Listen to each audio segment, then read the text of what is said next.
Bienvenue sur Reddit, le meilleur de Reddit mais en français. N'oubliez pas de liker la vidéo et de vous abonner. Aujourd'hui, je vous raconte les histoires de redditeurs et redditrices qui ont sérieusement merdé. La première histoire a pour titre « Aujourd'hui, j'ai merdé en appuyant sur des boutons mystérieux ». Ça s'est pas passé aujourd'hui, mais en 2017 en Corée. Je venais d'arriver à mon hôtel après un vol de 16 heures. J'enfile les pantoufles fournies par l'hôtel et je me dirige à la salle de bain. C'est là que je me retrouve face aux toilettes, mi-beige, mi-rose, qui hantent encore mes cauchemars. Ignorant tout de mes futurs ennuis, je m'assois et je fais ce que j'ai à faire. Je m'installe confortablement et je cherche une vidéo intéressante sur YouTube. Je me suis vite rendu compte que j'aurais pas le droit à mon divertissement habituel pour cette session toilette, du fait de la censure coréenne à l'époque. Ma page YouTube était ennuyeuse et inintéressante, rien me faisait envie. Mon attention est alors attirée par la multitude de boutons qui se trouvent à ma droite. Le panneau de contrôle était simple mais de qualité, entièrement blanc, avec du texte en coréen sur chaque bouton, avec une texture intéressante pour ces symboles, pas vraiment lisse, pas vraiment rugueuse. Un panneau très élégant ma foi. L'homme curieux que je suis a bien évidemment appuyé sur un bouton. J'ai immédiatement ressenti une tiédeur très agréable sous mon derrière, au niveau du siège. Et exalté par cette sensation de grand luxe et plein de confiance, j'appuie sur un autre bouton. Une musique traditionnelle coréenne très relaxante emplit alors la salle de bain. La douce mélodie inspirait le confort, la relaxation et la sérénité. J'ai fermé les yeux et profité de cet instant magique, sur mon trône de porcelaine, ne sachant pas encore que tout allait basculer. J'appuie alors sur un troisième bouton. À ce moment-là, un petit moteur se met en route, tellement discret que je l'entendais à peine, et mon sort était scellé. Moins d'une seconde plus tard, un jet d'eau chaude était envoyé directement sur mon derrière, avec la force d'un Karcher et la précision d'un tireur olympique. Le monstre avait touché sa cible. Le choc et la surprise ont déclenché une réaction de fuite chez moi. J'ai bougé sans réfléchir, en sautant des toilettes. Mon short, autour de mes chevilles, a interrompu mon mouvement et m'a envoyé valser en direction du sol. Dans ma terreur et mon désespoir, je cherche de quoi ralentir ma chute. Et par chance, j'attrape le porte-serviette. Malheureusement pour moi, mon poids semble être trop élevé pour l'objet, qui s'arrache du mur et m'envoie finir ma course vers la douche. Le rideau de douche n'a rien fait pour me ralentir, et je l'ai arraché dans ma chute, et j'ai fini dans la baignoire. Je suis resté là, empli de confusion et choqué, les fesses contractées comme jamais. Lentement, je jette un œil aux dégâts, dans la salle de bain et sur ma personne. Pendant que le monstre continue de lancer son jet nettoyant à 60 cm dans les airs. Puis je fais la seule chose que je trouve le courage de faire. Je me lève, blessé physiquement et mentalement, la main tremblante, et j'appuie sur le quatrième bouton, terrifié de ce qui allait se passer. Mais ce cauchemar était terminé. Le monstre a coupé son détestable jet d'eau et s'est rétracté, comme un serpent hideux prêt à attaquer sa prochaine victime. La musique douce s'est arrêtée, la chaleur a quitté le siège.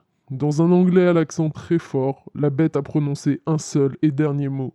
Goodbye. Entre deux grandes inspirations apaisantes, je me suis promis de ne plus jamais presser un bouton dont je ne connaissais pas l'utilité. J'ai remonté mon short et bouclé ma ceinture, avec la force d'âme d'un homme transformé par cette expérience. Timidement, j'ai répondu au monstre par un petit goodbye. Puis j'ai fermé la porte sur la destruction laissée derrière moi, en essayant de ne pas penser au fait que j'allais devoir payer pour les réparations. Alors cette histoire m'a bien fait rire quand je l'ai lue, j'ai particulièrement apprécié l'écriture très fleurie d'OP. J'espère que ça vous aura fait rire autant que moi. L'histoire suivante a pour titre « Aujourd'hui, j'ai merdé en utilisant un calculateur d'inflation pour mes évolutions de salaire ». Ça a commencé par une simple curiosité. Je suis dans mon entreprise depuis 2015 et je viens juste de recevoir une promotion. Je me suis dit que ce serait intéressant de voir comment mon salaire a suivi l'inflation au fil des années. En particulier parce que j'étais très satisfait de cette promotion. Spoiler alert, ça n'a pas été intéressant, mais de la torture. Donc je rentre les chiffres, en commençant par mon salaire en 2015 jusqu'à mon salaire actuel après 9 longues années de travail acharné, de loyauté et une grosse promotion.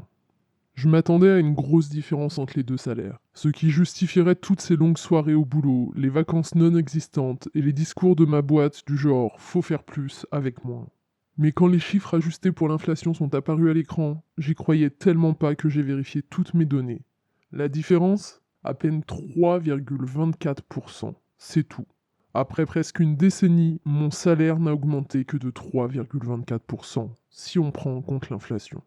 J'ai fixé l'écran plein d'incrédulité, paralysé par un mélange de colère, de tristesse et honnêtement, un sentiment de trahison. J'ai toujours été l'employé loyal par excellence, celui qui reste à son poste parce qu'il pense toujours que les choses vont s'améliorer. Mais ce résultat, j'ai eu l'impression de recevoir une grosse baffe de l'univers, de m'entendre crier que ma loyauté ne valait rien. Et pour empirer les choses, j'ai repensé à toutes les opportunités que j'ai laissées filer, les propositions d'embauche que j'ai pas saisies parce que j'étais suffisamment payé là où j'étais. Du moins, c'est ce que je pensais. Je voulais pas prendre de risques. Je pensais que rester avec mon entreprise serait un bon investissement sur le long terme. Mais maintenant, c'est très clair dans ma tête. Je me suis sous-estimé, j'en ai pas demandé assez. J'aurais pu faire plus de forcing pour être promu ou partir ailleurs où mon expérience et mon travail auraient été reconnus. Mais à la place, je me suis contenté de ce que j'avais. Et maintenant, je dois faire face à la triste réalité. Ma grosse promotion me permet juste de maintenir mon niveau de vie par rapport à l'inflation. Je peux pas m'empêcher de penser que j'ai vraiment merdé en n'essayant pas d'obtenir plus bien avant, ou en ne partant pas ailleurs. Et maintenant, je me demande comment rattraper le temps perdu. Je suppose que la morale de cette histoire, c'est ne soyez pas aveugle. Même si vous êtes dans une situation qui semble confortable, vous n'êtes pas payé ce que vous méritez. Alors je sais que cette histoire est un peu triste, mais je trouve que c'est aussi une leçon super importante.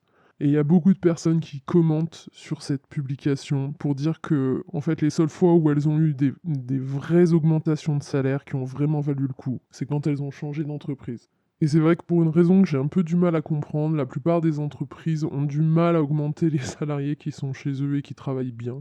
Donc si j'ai un conseil à donner, ce serait vérifiez souvent votre évolution de salaire par rapport à l'inflation et n'hésitez pas à demander plus ou à chercher ailleurs.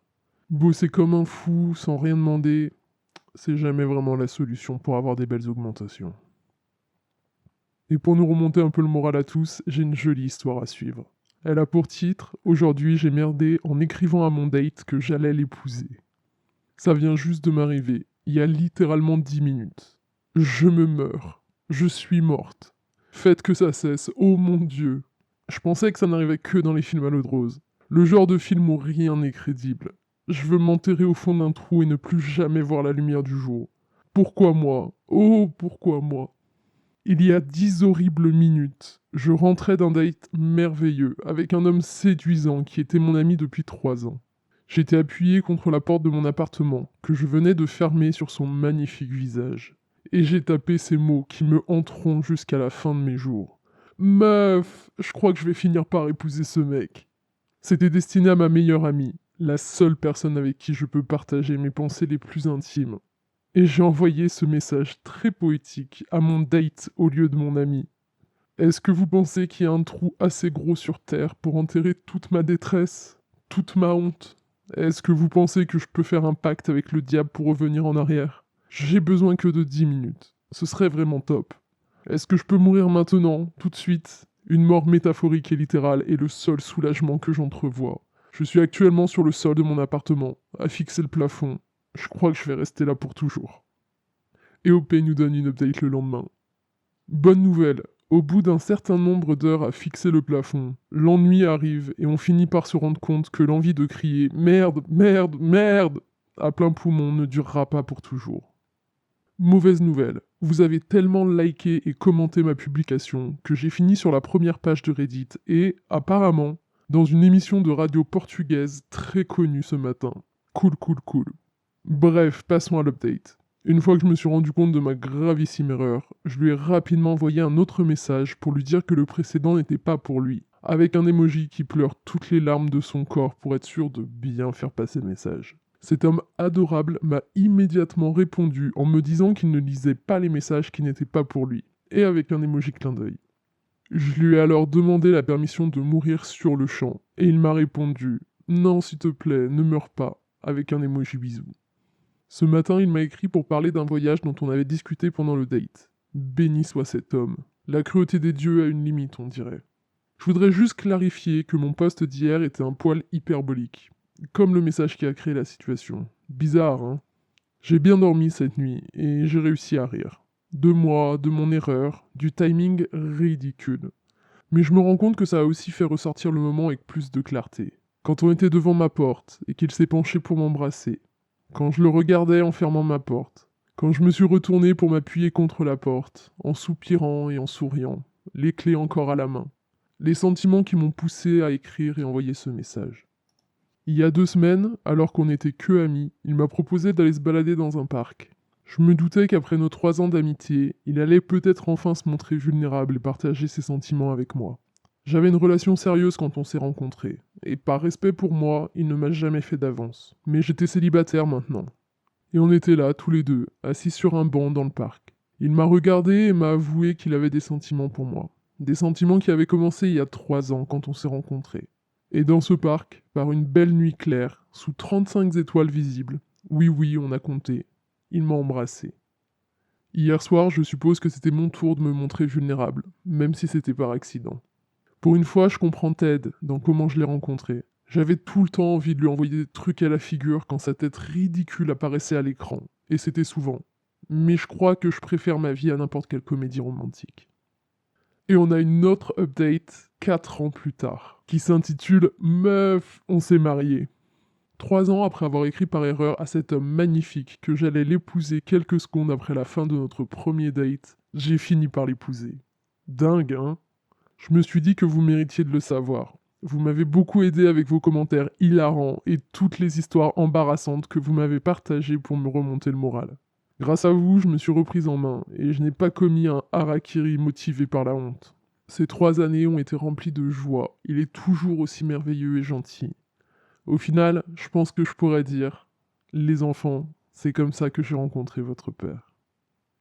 Cette histoire est juste trop mignonne et je pense que on est tous capables de comprendre le sentiment de honte d'OP au moment où elle a envoyé ce premier message parce que on a tous fait des trucs comme ça. Donc c'est beau de voir que ça peut se finir par une jolie histoire. L'histoire suivante a pour titre « Aujourd'hui j'ai merdé en poussant la chansonnette ». Les voitures ne sont pas insonorisées. J'ai commencé le chant il y a 2 mois. J'ai réussi à atteindre ma voix de tête il y a 1 semaine. J'étais super excité, et depuis j'expérimente pas mal avec. Je peux pas chanter chez moi parce que les murs sont fins et ma famille dort la nuit. Donc de temps en temps, je vais dans le garage souterrain de notre résidence et je fais des exercices vocaux dans ma voiture. Parfois, je m'entraîne aussi sur des chansons avec un registre très haut. C'est ce que j'ai fait aujourd'hui. J'ai fait quelques exercices, 2 chansons, et, fier de mes efforts, je suis rentré chez moi. 10 minutes plus tard, j'entends qu'on sonne et frappe agressivement à la porte. Je vais voir ce qui se passe et je me retrouve nez à nez avec 2 policiers. J'étais complètement perdu, jusqu'à ce qu'ils m'expliquent que quelqu'un dans la résidence a entendu des pleurs de bébé en provenance de ma voiture. J'ai immédiatement compris ce qu'il se passait. Je me suis mis à réfléchir à 100 à l'heure, parce que je garde cette histoire de chant pour moi, je veux en parler à personne. Ma famille avait probablement entendu la sonnette, et quelqu'un se déplaçait à l'étage, donc j'avais pas plus de 15 secondes pour fournir une bonne explication avant de me retrouver encore plus gêné. Le policier dit « C'était quoi ce son provenant de la voiture ?» Et je réponds « Moi, je prends des cours de chant, et la voiture est le seul endroit où je peux m'entraîner. » Il a bien ri, son collègue aussi, et ils sont partis. J'ai fermé derrière eux, et j'ai dit la moitié de la vérité à ma famille, parce que j'ai pas eu le temps de trouver un mensonge complet. C'est bizarre, quelqu'un a appelé les flics à cause de voix provenant de ma voiture dans le garage.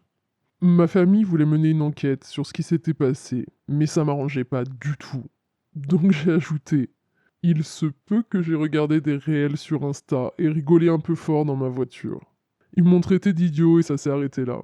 Et moi qui pensais que ma voiture était un endroit parfait pour mon chant. Je devrais peut-être économiser pour un voyage dans l'espace. On dirait bien que c'est le seul endroit où je pourrais chanter en paix. » Pauvre OP qui s'est trouvé un nouveau hobby et qui peut pas s'entraîner tranquillement. J'espère qu'il trouvera rapidement une autre solution. C'est tout pour aujourd'hui, j'espère que ces histoires vous ont plu. N'oubliez pas de vous abonner et d'activer les notifications pour être prévenu de toutes les nouvelles vidéos Fredit.